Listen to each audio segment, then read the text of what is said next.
Hello, everybody. Welcome into GSMC's Down by Contact Sports Podcast. I am your host, Jeremy Lapidus. Today is Wednesday, February 12th. I hope everybody's having a great day so far. In today's show, we have a lot to cover. We will be covering 4 different sports. That's right. All 4 of the major American sports we'll get into today, with the NFL, some season reviews, and some off-season wish lists, as well as the NBA power rankings, some MLB season preview as the opening pitch is just about a month away at this point. And then we get into some 4 nations face-off action, as that puck drop is tonight. But before we do any of that, remember, if you would like to be an even bigger part of the show than you already are, all you need to do is go to gsmcpodcast.net.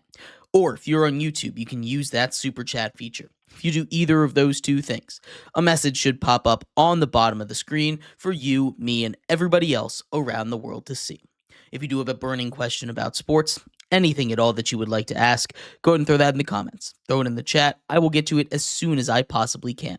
I appreciate everybody so much for sticking around, talking some sports with me here on a beautiful Wednesday, February 12th. But like I was saying, we are going to get into our first topic here, that having to do with a little bit of some NFL off-season wish lists.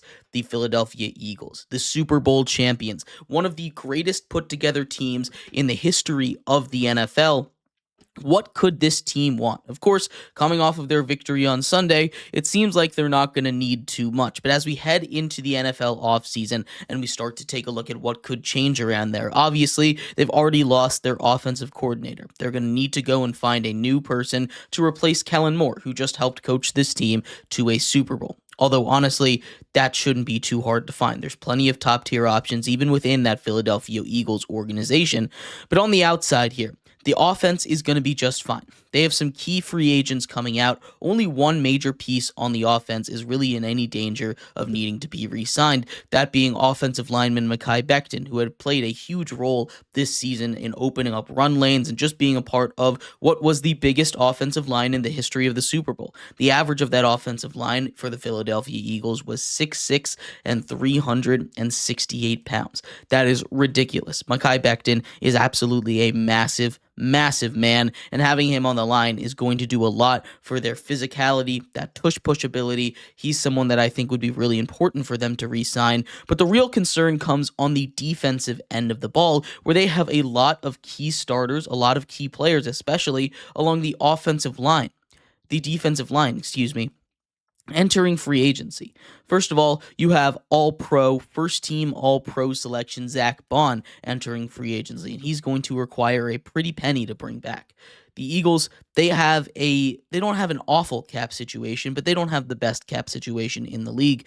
Zach Bond is a necessity for them to bring back if they want to bring back what a special defense it was. But also, they're going to lose at least one of their main guys on the defensive line. They have 3 free agents on the defensive line in Josh Sweat, who had 2.5 sacks in the Super Bowl, in Milton Williams, who had also had 2 sacks and a strip sack in that Super Bowl, and Brandon Graham, who has the most starts in Eagles history. He's been there through the Andy Reid era. He's been there for a long time.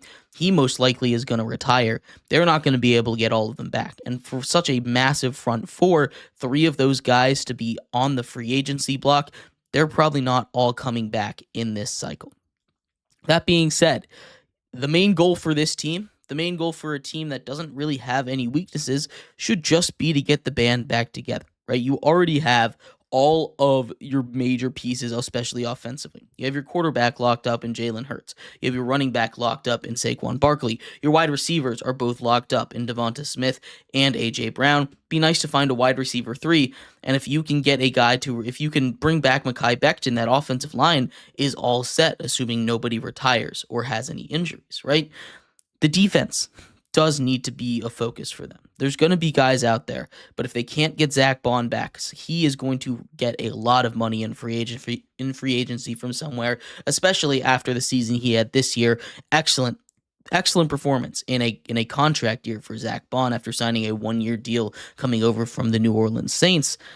If the Philadelphia Eagles aren't going to be able to get him back, they're going to struggle to find a replacement. Their backup linebacker also is a free agent. They still have Nakobe Dean, who suffered a bad injury. He's going to miss a little bit of that beginning of the 2025 season. This is not going to be smooth sailing if they can't get their free agents back defensively. But this is not a team that needs too much, right? Howie Roseman has done an excellent job. And even if they are picking number 32 overall in this draft, they're not really going to be missing out on much because there isn't a lot of high-end talent that they need. They just need to be able to get the band back together. They need to be able to convince everybody to come back to Philly and win another Super Bowl because they are the best team in football. They were the best team in football this season by a pretty wide margin. And if they're able to get everyone back, there's no reason why they can't repeat this performance. This isn't a super old team. This isn't a team that's like gonna fall off. A lot of its players and its positions, a lot of its key guys are gonna be able to perform their role for the next couple of seasons. And again, I think that's a pretty good spot to be. If you're interested in winning, the Eagles probably give you one of the better shots at winning a Super Bowl in the entire NFL, unless you wanted to go to the Chiefs or the Bills or the Ravens. But let me know what you think. What should be the offseason wish list for the Philadelphia Eagles? I'd love to hear your thoughts. We're going to take a quick break. When we come back, we get to some more NFL. The Titans are officially on the clock. They have the number 1 overall pick in this year's NFL draft. Who are they going to take? And are they going to trade that pick away? Lots of questions to be answered over there. We'll be right back here on GSMC's Down by Contact Sports Podcast. I feel like I'm losing my mind. Please, Lord, give me a sign, a sign. I feel like I'm losing my mind. Is everybody in the world blind? Please, Lord, give me a sign, a sign. I wanna be the greatest. Everybody on the fake shit. I look around and feel like everybody is the fakest. I make this every day and I'm impatient. Hoping one day I blow up from the basement. Statement, the top is so vacant. I don't hear shit that I think is amazing. Waiting for my day when I'm playing. Sold out shows for 1,000 faces. Hey, give me that crown. Get in my way and to be put down. It ain't your place, all this my town. If I want that shit, then I'll get it right now. I'm losing it, the noose it fits. I'm losing shit, a stupid myth. You choose to live or choose to dip. You choose to fight or lose your grip and lose a gift. I feel like I'm losing my mind. Is everybody in the world blind? Please, Lord, give me a sign, a sign. I feel like I'm losing my mind.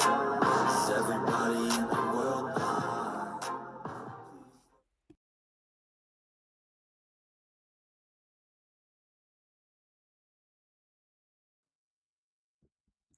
Welcome back to GSMC's Down by Contact Sports Podcast. I am your host, Jeremy Lapidus. Today is Wednesday, February 12th. If you are just tuning in, we just finished going over what a dream offseason might look like for the Philadelphia Eagles. In this segment, we turn our attention to the NFL draft. Draft season is here, and the Tennessee Titans are officially on the clock.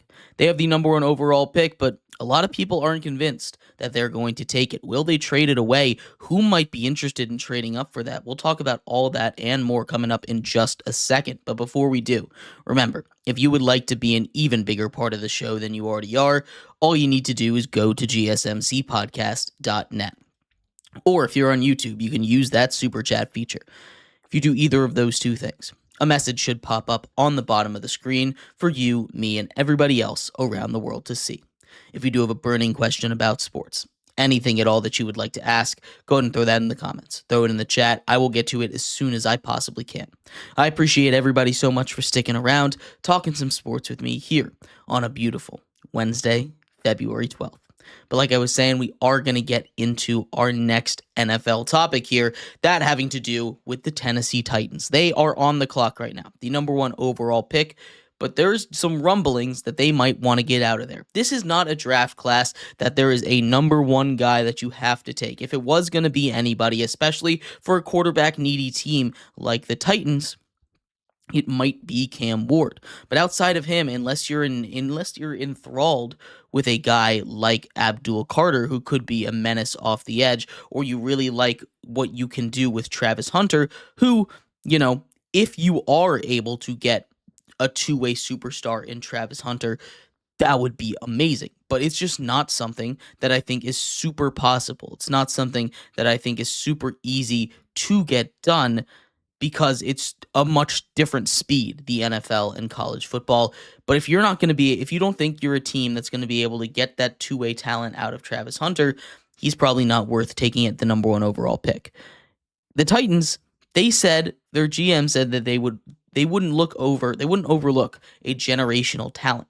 But they also had some rumors of trading out of that number one overall pick. I think if the Titans stay at number one, they're taking Cam Ward. Not that he's a generational talent, but he's the best quarterback in this draft class, I think by a pretty wide margin. At least he's the most ready. And you can let him sit behind Will Levis for a year if you really feel like it, or you can trade out of that number one spot and you can say, hey, we are going to try and get a free agent quarterback or get a quarterback in a trade that we make. Maybe a couple teams can give you a guy that you can work with in a trade market situation for that number one overall pick. A couple teams that might be interested right off the bat in getting a guy like Cam Ward.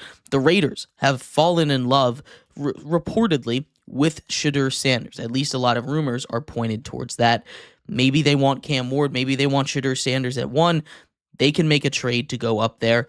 The Jets, I think, are a really interesting one as well because the Jets could do something where they trade Aaron Rodgers. Now, they haven't designated him for assignment. They don't know what they're going to do with him. They haven't cut him. It hasn't been a post-June 1, pre-June 1 kind of situation. He could be traded in a package for that number one pick to the Titans. The Titans then have their quarterback that they can ride for a little bit. Aaron Rodgers might have already wanted to go to Tennessee. There's some infrastructure there for him that he might be interested in. And the Titans get a couple draft picks as well. They stay in that top 10 with the Jets for first round pick. They're able to shore up a lot of holes there.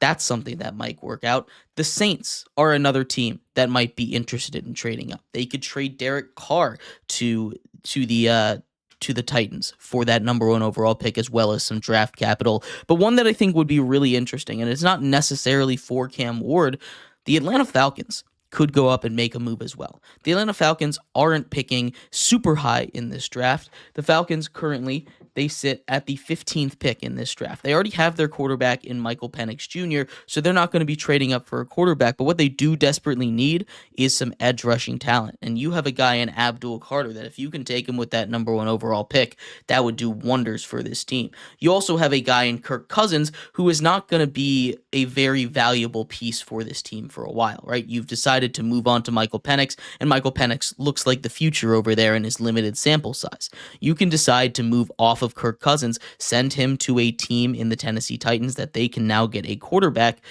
develop maybe even Will Levis a little bit more if they still wanted to hold on to him. Still think he has a shot of developing into an NFL caliber quarterback. But you can go and get a guy like Kirk Cousins as well as that 15th pick, maybe even a future pick. When you're trading up 14 spots, it's going to take a lot. You're probably going to have to eat a lot of that salary. But I think those are a couple moves that could be made. Overall, do I think a trade is going to happen? I don't. I think the Titans are going to sit pat at number one, and I think they're going to take their quarterback of the future in Cam Ward. If I were the Titans, I would do that. I would do that as well. I would throw that first overall pick out there and see what teams are desperate and what I can get, because I think you could get a lot from a team like the Raiders that are desperate for a quarterback. Have been so close to getting one for the last couple seasons and have just been on the outskirts looking in on getting their guy, right? The Jets, they desperately need a quarterback as well. The Giants are probably going to be able to get a quarterback either way, but maybe they feel a little scared and they want to trade up to the number one overall pick, right? There are a lot of teams out there, especially in a weak free agency quarterback class, especially in a weak quarterback draft class, that would be very excited to go out and get that number one overall pick. And I think it's smart of the Titans GM to go and shop it around a little bit. But let me know what your thoughts are. I really would love to hear them. What do you think the Titans are going to do? Are they going to hold on to that number one overall pick? Are they going to sit pat and take a quarterback? Are they going to trade it? And which team do you think would be the most likely to trade for that number one overall pick? I'd love to hear your thoughts. We're going to take a quick break here. When we come back, we turn our attention to the NBA. A full NBA power rankings like we do every single Wednesday is coming up next here on GSMC's Down by Contact Sports Podcast. Looking for your daily fix of sports talk without having to pay for it? GSMC Sports Network is available on YouTube. Just search GSMC Sports Network. Get your fix of daily sports talk shows on YouTube, absolutely free. NFL, college football, NBA, MLB, MMA, UFC, fantasy football, and so much more. GSMC Sports Network has shows running all day long, with new sports shows starting every 2 hours. Just like on your favorite cable sports channel, except GSMC Sports Network is absolutely free.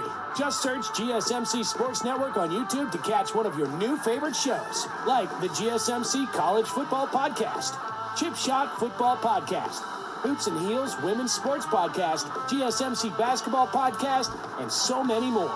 Check it out for yourself. GSMC Sports Network, now available on YouTube absolutely free. Search GSMC Sports Network on YouTube right now. Looking for your daily fix of sports talk without having to pay for it? Just search GSMC Sports Network. Get your fix of daily sports talk shows on YouTube, absolutely free. NFL, college football, NBA, MLB, MMA, UFC, fantasy football, and so much more. GSMC Sports Network has shows running all day long, with new sports shows starting every 2 hours. Just like on your favorite cable sports channel, except GSMC Sports Network is absolutely free. Just search GSMC Sports Network on YouTube to catch one of your new favorite shows, like the GSMC College Football Podcast, Chip Shot Football Podcast, Hoops and Heels Women's Sports Podcast, GSMC Basketball Podcast, and so many more. Check it out for yourself. GSMC Sports Network, now available on YouTube absolutely free. Search GSMC Sports Network on YouTube right now.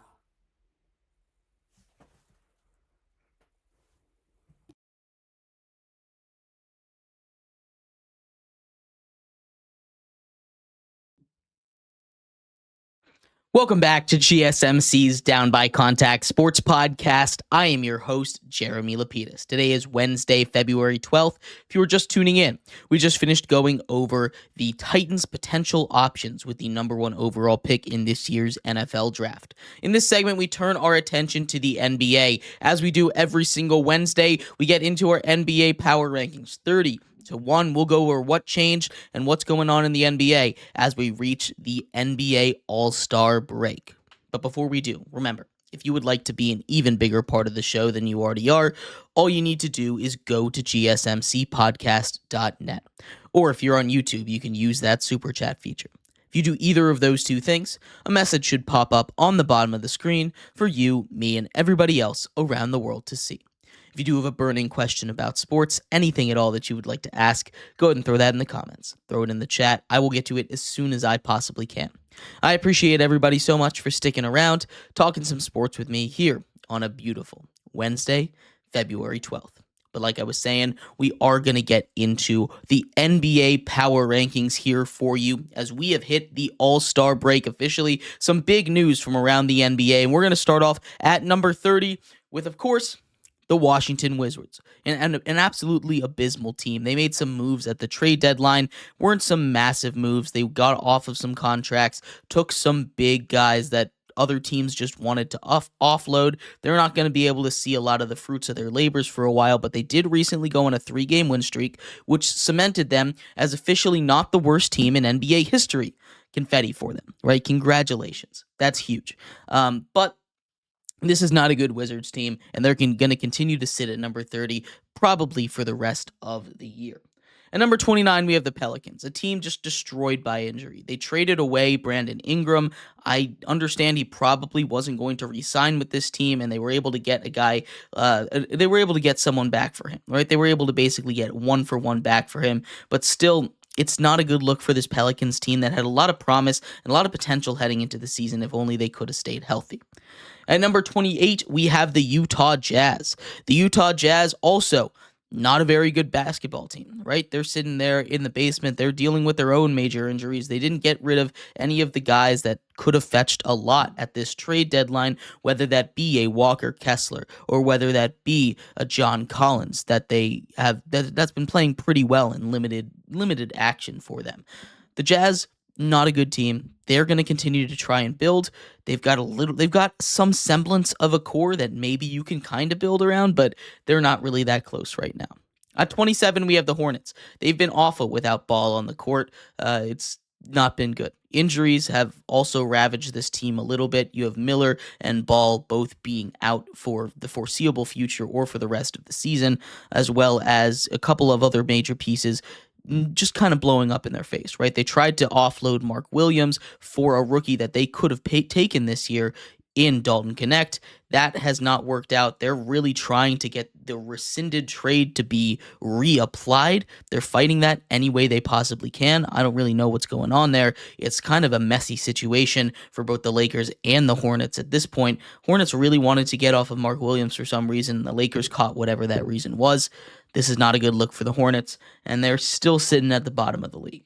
At 26, we have the Raptors. They're up a spot from last week in our rankings. They were able to get a guy in Ingram and give him a 3-year extension, so they're going to be able to keep him on this team, a guy that I think could be a real game changer. Put him next to Scotty Barnes. Those two could go to work pretty good. You've got a solid group of some young guys and a guy in Brandon Ingram that can be that veteran leader, has been on a team that's made some playoff runs. This is going to be a fun Raptors team if they can just get it all to click. It's been a while since they were able to, but I do believe this Raptors team is starting to find the little recipe that they need to get things going. At 25, we have the Brooklyn Nets. The Brooklyn Nets are back where they wanted to be, right? This was supposed to be an intentional tank job, right? This was supposed to be a bad team, but they started off red hot. They had to get rid of the parts that were doing good. They had to trade away Dennis Schroeder, who was on a tear. They had to move off of a couple more guys. They bought out Ben Simmons. He's now off the court, although if they wanted to lose, probably having him on there was pretty good. The Nets, I mean, God, they're trying to lose, so they're going to continue to be bad at basketball, but I feel like they're a lot closer than they want to be to being good if they had just kept the roster they had heading into the season. At 24, we have the Bulls. They offloaded a little bit, but they didn't really get too much back. They haven't been the best at getting value for trades. We remember Caruso, they didn't get too much for him. They could have gotten probably at least a first-round pick. Instead, it was basically a one-for-one Alex Caruso for Josh Giddey. They didn't get too much for Zach LaVine, although he did have a bloated contract over there. There's a couple guys on that team that I think they could have gotten more for. Vucevic is a guy that I think they could have traded at the deadline. He was having a pretty solid season. Instead, they hold on to him. This is a Bulls team that's going to be fighting for a play-in spot. They'll win a couple games, but again, they're not really anywhere close to contending. The 76ers are here at number 23.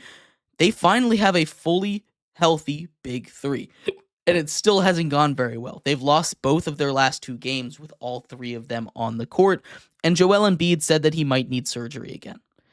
It's like the worst of all worlds for them, right? This is a team that if they can get healthy right now, they're not so far behind in the East that they can't find a way to get into the play-in, get into the playoffs, and make some noise, kind of like the Jimmy Butler Heat teams of old did. This is a team that could do that because they have a Joel Embiid, who's a top 5, top 10 player in the NBA when healthy. They have a Paul George that shouldn't have fallen off so hard just due to injuries, and you have Tyrese Maxey. This team has just really been extremely disappointing, and I was expecting a lot more out of the Philadelphia 76ers this year. At 22, we have those Portland Trail Blazers. The Trail Blazers fall down one spot on this list. They didn't do anything at the trade deadline, which is fine. I would have liked to see them try and make some moves to the future, but Scoot Henderson's been playing better. Denny Avdija, since they got him in a trade from the Wizards, has been pretty good when he's on the court for the Blazers. This is a Trail Blazers team that I think is close to being able to compete for a playoff spot, or a play-in spot, I should say. It's not going to happen this year, but maybe next year we see them inch their way into the postseason. At number 21, we have the San Antonio Spurs. The De'Aaron Fox trade has worked out marvelously for them. He's been one of the best. He's been a great pairing over there for Victor Wembanyama. They've won a couple of games here, but this is still a team that is not quite ready yet. They're trying to figure out their rotations with all of the guards that they have. They have a lot of guards. They've got Chris Paul, they got Stephen Castle, they have De'Aaron Fox, all guys that should be getting minutes, but you only have those 2 guard spots, and it's kind of tough to fit them all in, right? But they really don't have depth at the center position and in the front court, right? They need to go out and get some more guys because they're dealing with injuries down there. If they can shore that up a little bit, and if guys can get healthier, maybe they can make a little bit of run down the stretch here. At number 20, we have the Atlanta Hawks. I didn't really love the moves that they made at the deadline. I put them in that losers category. I kind of wanted them, if they were going to blow it up, full commit, right?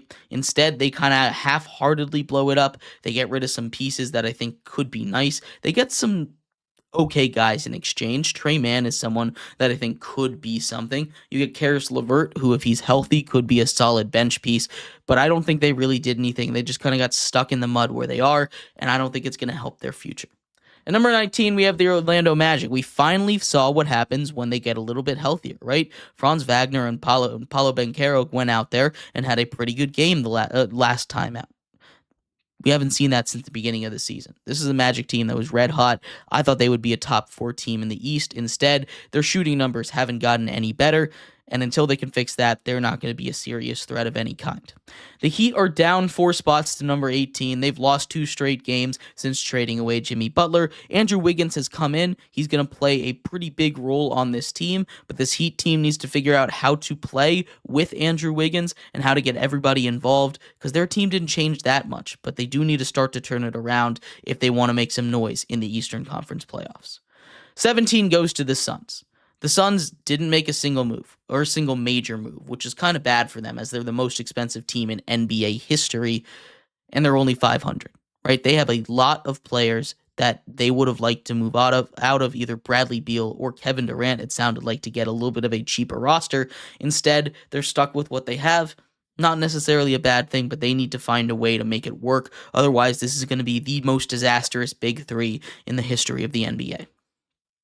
At number 16, we have the Detroit Pistons. They continue to climb their rankings here. I like this Pistons team a lot. They're not going to be a team that's in position to make too much noise in the playoffs. But again, every time we talk about this Pistons team, the big thing that stands out with them is, of course, the fact that they were the worst team in the NBA last season, and now they have a chance to make the playoffs. Not just the play-ins, the playoffs in the Eastern Conference, and that is incredibly impressive. Cade Cunningham is going to be an all-star, and I'm very excited for the future of basketball in Detroit. At number 15, we have the Mavericks. Everything that could have possibly gone wrong for them did. I feel like karma is hitting them as hard as possible for the Nico Harrison decision to trade Luka Doncic, just seemingly because of a personal vendetta, right? Anthony Davis goes down, potentially going to miss the entire season after that trade, and that just makes it look bad, right? More injuries following this team. It hasn't been great. Fans are saying fire Nico in the stands, mouthing it, and then getting thrown out of the game for that. They're scared to show their own fans on the Jumbotron. This is not a good look for the Mavs. They need to, there's not really a solid fix for this. The quick fix is to fire the general manager, but they're not going to do that. Jason Kidd is not having press conferences after games, which never happens in sports.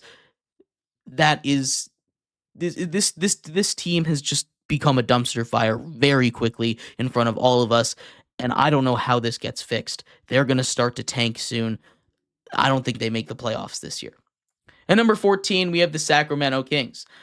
They were, the pairing of DeMar DeRozan and Zach LaVine and has been amazing, right? This is not a team that really lost a step after losing De'Aaron Fox, which it doesn't say anything about De'Aaron Fox. It just says about how this Kings team is built. This is not a team that's going to have deep playoff run potential, but I still think they'll find a way to make it into the play-ins, potentially even the 6th seed in the West. We will see.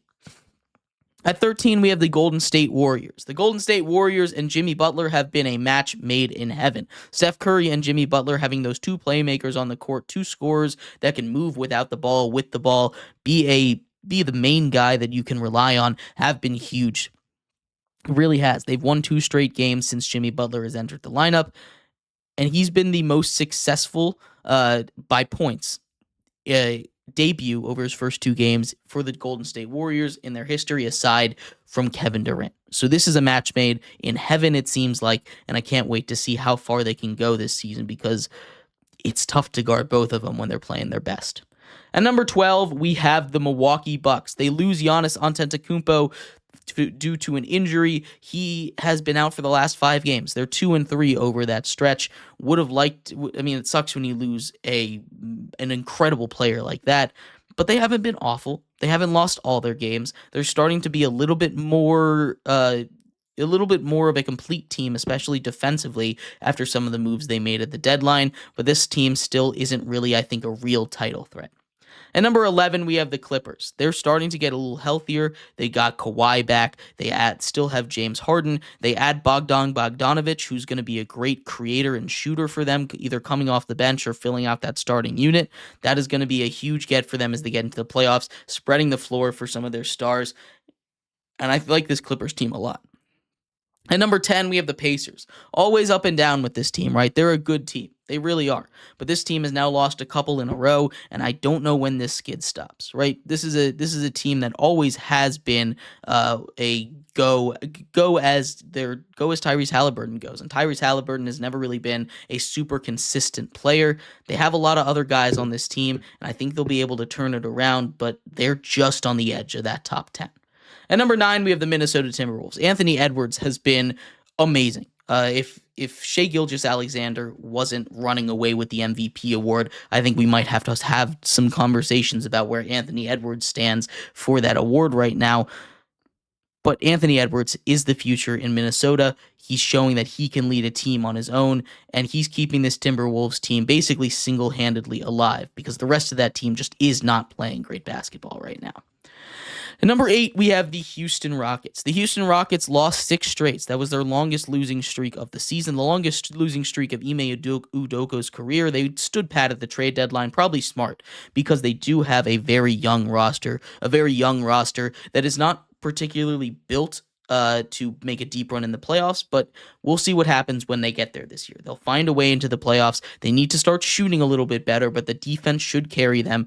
They've held a lot of teams under 100 points this year. Their defense has been one of the more impressive parts of their run this season. At number 7, we have the Los Angeles Lakers. We saw Luka and LeBron play together for the first time earlier this week against the Jazz. Their chemistry is pretty good. We saw Luka look incredibly happy to be playing over there with a team that wants him. He lit up when he was able to find LeBron in a deep outlet pass, scored 14 points on limited minutes. He's going to be on limited minutes until the All-Star break is over. But once the All-Star break is done, expect to see a lot more Luka out there. And I think the sky's the limits for this team. They went and they got Alex Len. They got a center after they rescinded the Mark Williams trade. Alex Len isn't going to be a world beater. He's not going to be someone that completely changes the dynamic of this team, but just getting an extra big body, a veteran that knows what he's doing in Alex Len is going to be a huge get for them, and the Lakers are in the top 7.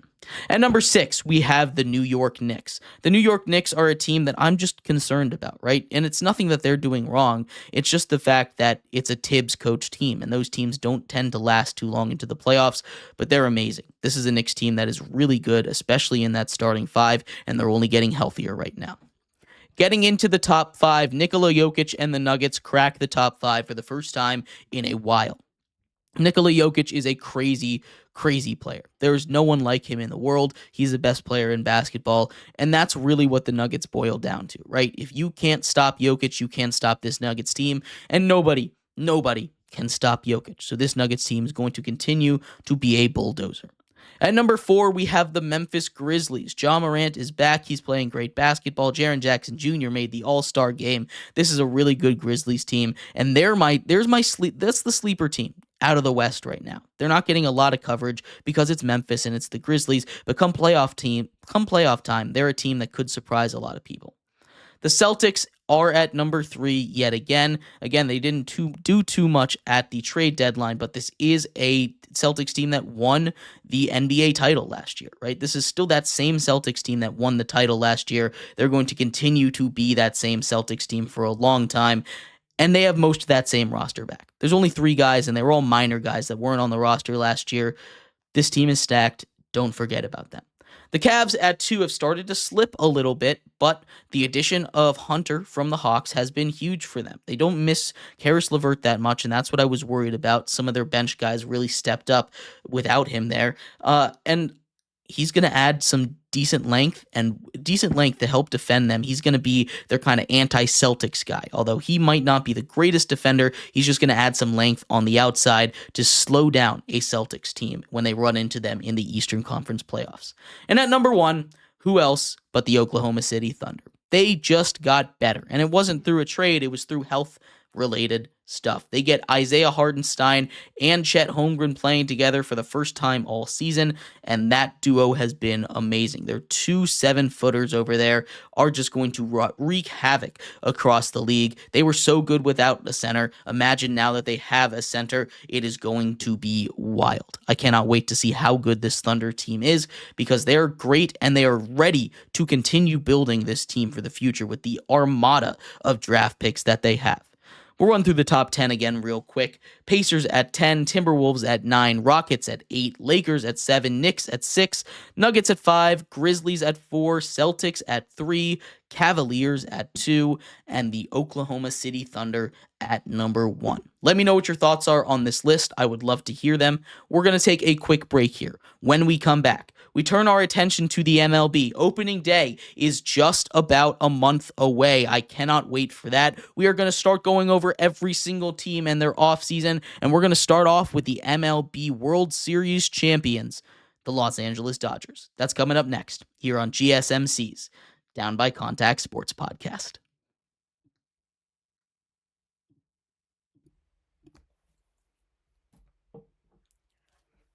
For the best and latest podcasts available anywhere, go to the podcast app on your cell phone and type in GSMC to access free content-rich podcasts on health and wellness, book reviews, sports, entertainment, relationships, social media, movies, technology, finance, and even weird news.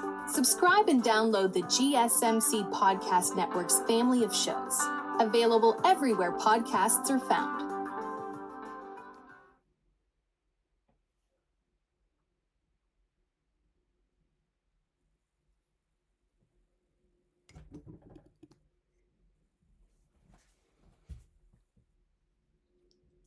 For the best and latest podcasts available anywhere, go to the podcast app on your cell phone and type in GSMC to access free content-rich podcasts on health and wellness, book reviews, sports, entertainment, relationships, social media, movies, technology, finance, and even weird news. Subscribe and download the GSMC Podcast Network's family of shows, available everywhere podcasts are found.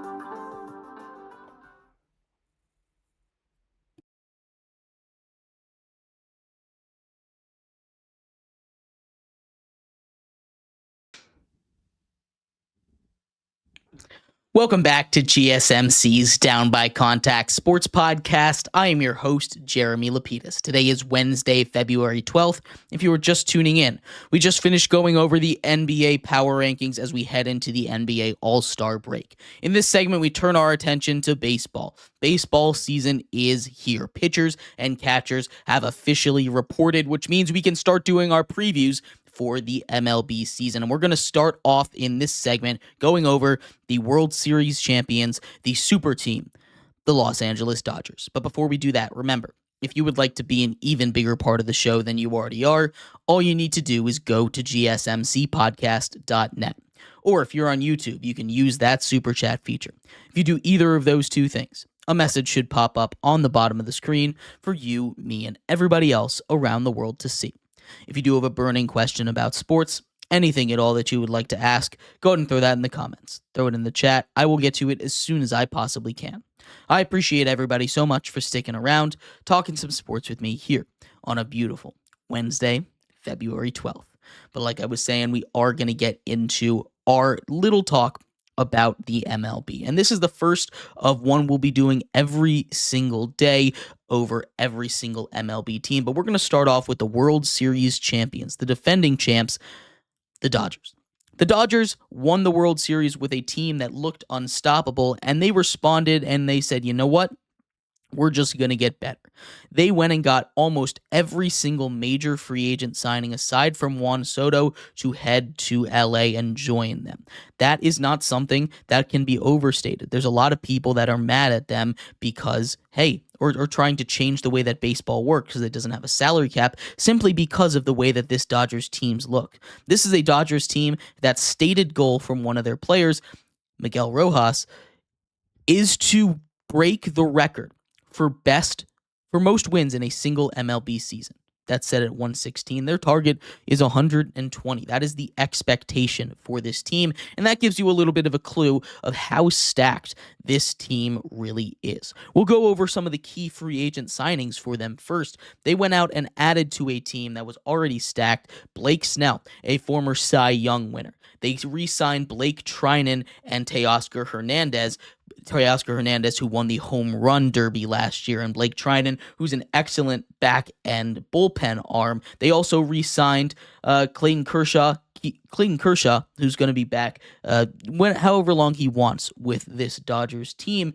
But they also went out and got Roki Sasaki, the star from Japan, the guy that every single player wanted. He dominated in the baseball World Cup that took place a couple seasons ago, and Japan's victory over the U.S. the World Baseball Classic, excuse me. But that's not it, because they were also able to shore up, add to an already stacked bullpen, bringing in Tanner Scott, who was traded to the Padres for an absolute haul at the last deadline, as well as bringing in Kirby Yates, who is one of the best setup men in baseball. This is an absolutely stacked roster. We'll start with the rotation because we can go over that lineup, and you can start off with MVP on top of that, but the rotation is also the best in baseball. However, whatever order you want to go in, they have 7 or 8 guys that you can throw out there on the mound and be a starter on any given day. That is more depth than any team should have, and 6 of them are going to be amazing. Blake Snell, former Cy Young winner. Yoshi Yamamoto, a guy that was highly touted and signed a $300 million contract coming over from Japan last season. You have Shohei Ohtani, who's put up ace-level numbers in the past, returning to the mound. Tyler Glasnow, who has been one of the best pitchers in baseball in the past for the Rays, on the mound again. You have Clayton Kershaw, who's going to continue to dominate on the mound. And of course, Roki Sasaki. Roki Sasaki, the superstar that they brought over from Japan this last offseason to go along with Tony Gonsolin and a bunch of other arms that could potentially start there. This is an absolute dominance at the starting pitching position, and pitching wins championships. At least in my opinion, it does a little bit. This team is stacked with a capital S-T-A-C-A, with a capital stacked in there, right? Everything in this team is the best in baseball. The bullpen, the best in baseball. They have 4 guys that could close for them. You have excellent setup men that could potentially pitch in the 4th inning if they needed to. You have Kopech, you have Trinan, you have Scott, you have Yates, all of which have closing experience, all of which can be the closer, and all of which are amazing pitchers in baseball. That is a devastating back end of the bullpen in case any of their guys can't go.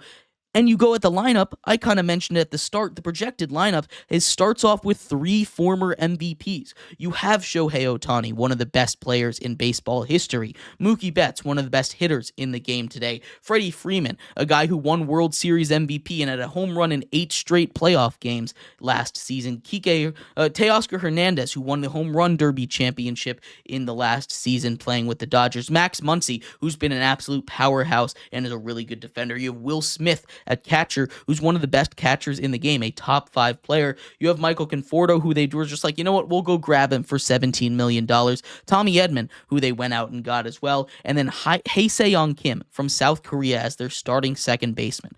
That's one of those interesting ones because they traded away Gavin Lux. Gavin Lux, a guy that was supposed to be part of their long-term plan. They were able to let a guy like Corey Seager walk in free agency after he won World Series MVP in 2020 because they had Gavin Lux. And Gavin Lux didn't have a great start to his season last year, but he started to turn it around. Gavin Lux is a guy that I think could be really good in this Dodgers squad. They let him go. They traded him to the Reds, and now they bring in a guy from South Korea and Hae-Seong Kim to play second base. It's going to be a boom or bust thing, but when you're the Dodgers, you have the ability to take a risk on that. They have plenty of utility guys that can come in and play second base as well, so they're not really lacking as an option in case it doesn't work out. But that is going to be a really interesting thing to watch. The over-under for this baseball team is set at 104.5 wins.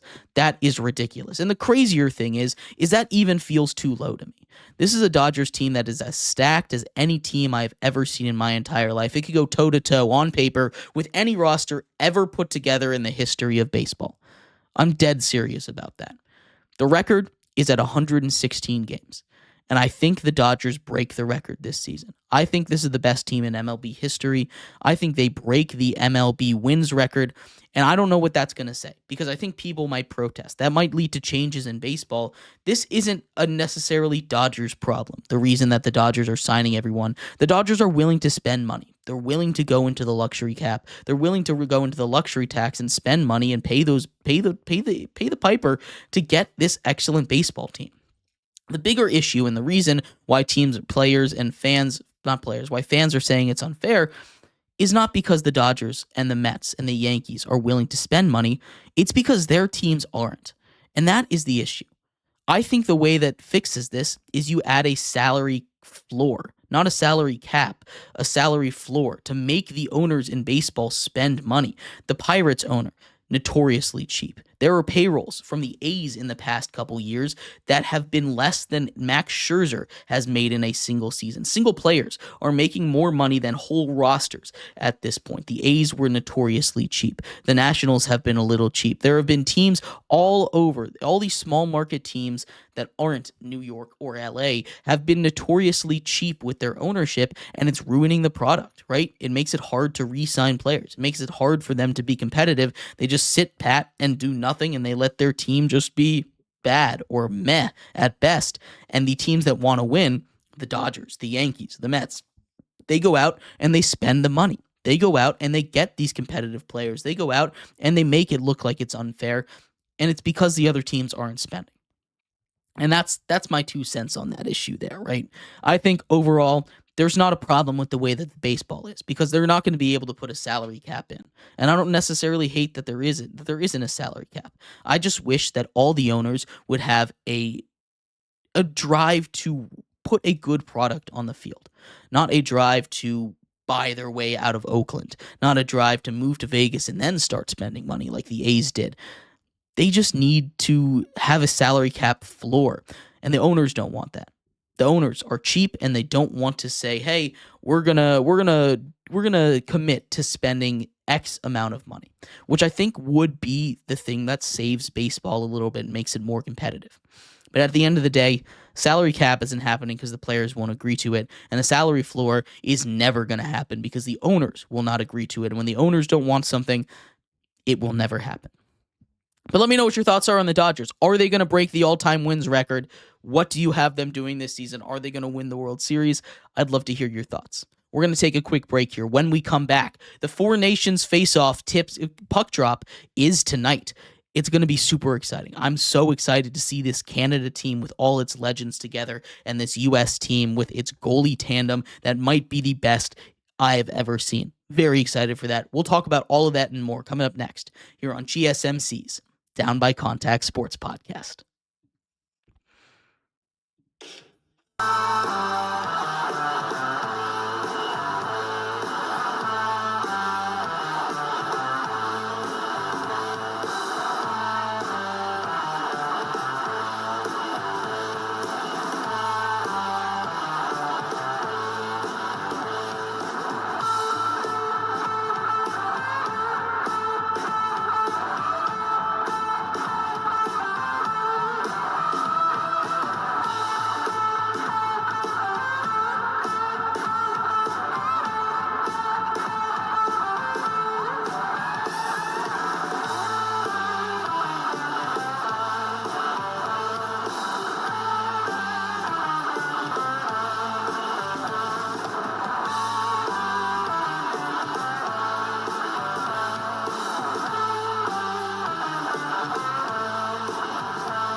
Welcome back to GSMC's Down by Contact Sports Podcast. I am your host, Jeremy Lapidus.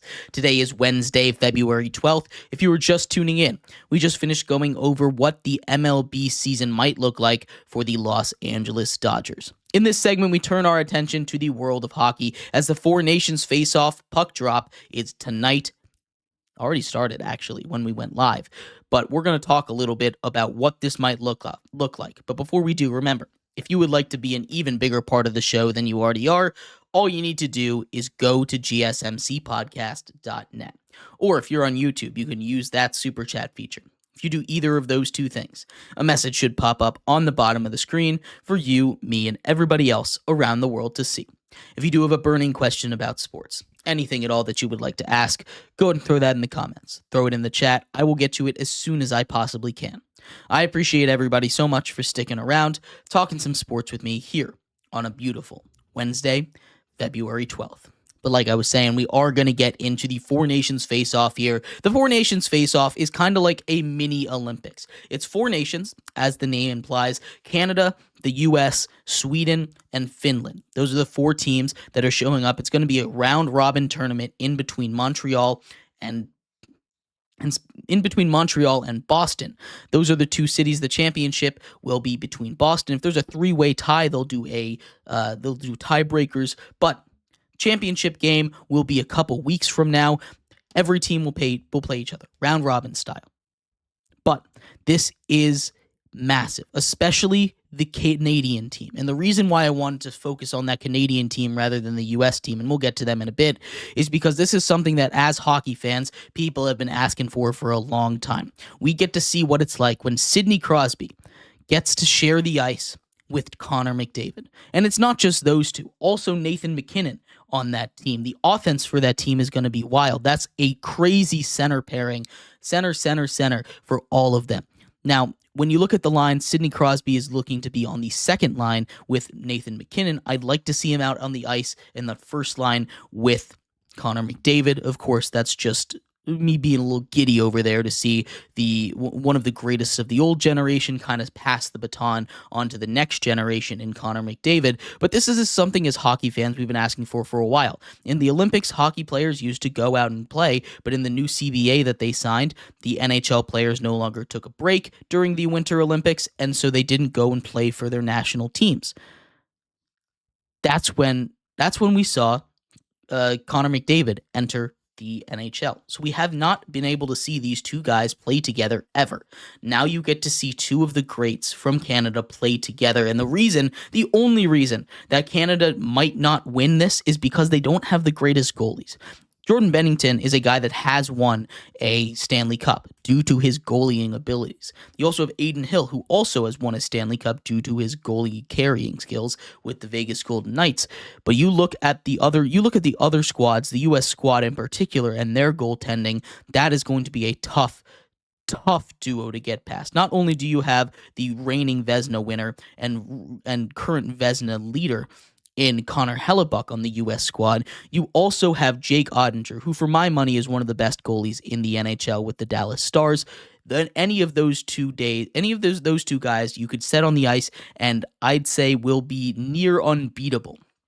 But against Canada, that is going to be the matchup to watch. Now, you also have a Sweden and Finland team. The Finland team has a couple names to watch out for. They have Sebastian Aho, Rupe Hintz, a couple of other guys, but this Sweden team doesn't really strike me as too good, right? This is all NHLers, so there's plenty of guys over there that can make some noise. But when we're looking at these rosters, when I'm trying to rank them as far as which ones I'm the most scared of, I'm the most scared of that Canada roster probably. Aside from that goalie issue, if they had one great goalie, this team would be perfect, right? But they don't have that. They have a dream team, an all-star level team of forwards and centers and defensemen. But the U.S. has Austin Matthews, the Tkachuk brothers. They've got Connor Hellebuck, Jake Ottinger. They've got on defense two of the best defensemen over there in Charlie McAvoy and Jack Fox. it's going to be a bloodbath between these two teams. And when those two teams play, it's going to be some of the biggest games of hockey we've seen in a very long time. At the end of the day, I do think it just kind of comes down to the US and Canada. That's not to discount that Finland team or that Sweden team. They could make some noise, but I just don't think they have the roster to go toe-to-toe with these two juggernauts in Canada and the US. But we will see what happens. Puck drop already happened. It was at 8 o'clock tonight. It's going to be one game every single day for a little while, and we're going to get a Saturday matchup between the U.S. and Canada on ABC, and that is going to be massive. We should all tune into that. I think at the end of the day, we're going to get a U.S.-Canada final. I think they might split it. I think Canada might be able to pull this out. The one thing that gives me pause is that U.S. goaltending situation. They have the best goalies in all of the Four Nations Cup. And because of that, it's hard to root against it. That's one of the things that I always say when I'm talking hockey. Goalies can just win a game for you. They can just shut you down and win a game despite how good the other team might be. But it's hard to look at that roster of McKinnon, McDavid, and Crosby and say anything other than Canada is going to pull this out. But let me know what your thoughts are. I'd love to hear your thoughts. And if you're going to tune into the Four Nations Face-Off, thank you everybody so much for tuning in to today's episode of GSMC's Down by Contact Sports Podcast. I have been your host, Jeremy Lapidus. We'll be back tomorrow going over everything from the world of sports. I will see you then. You guys have a good one. Bye-bye.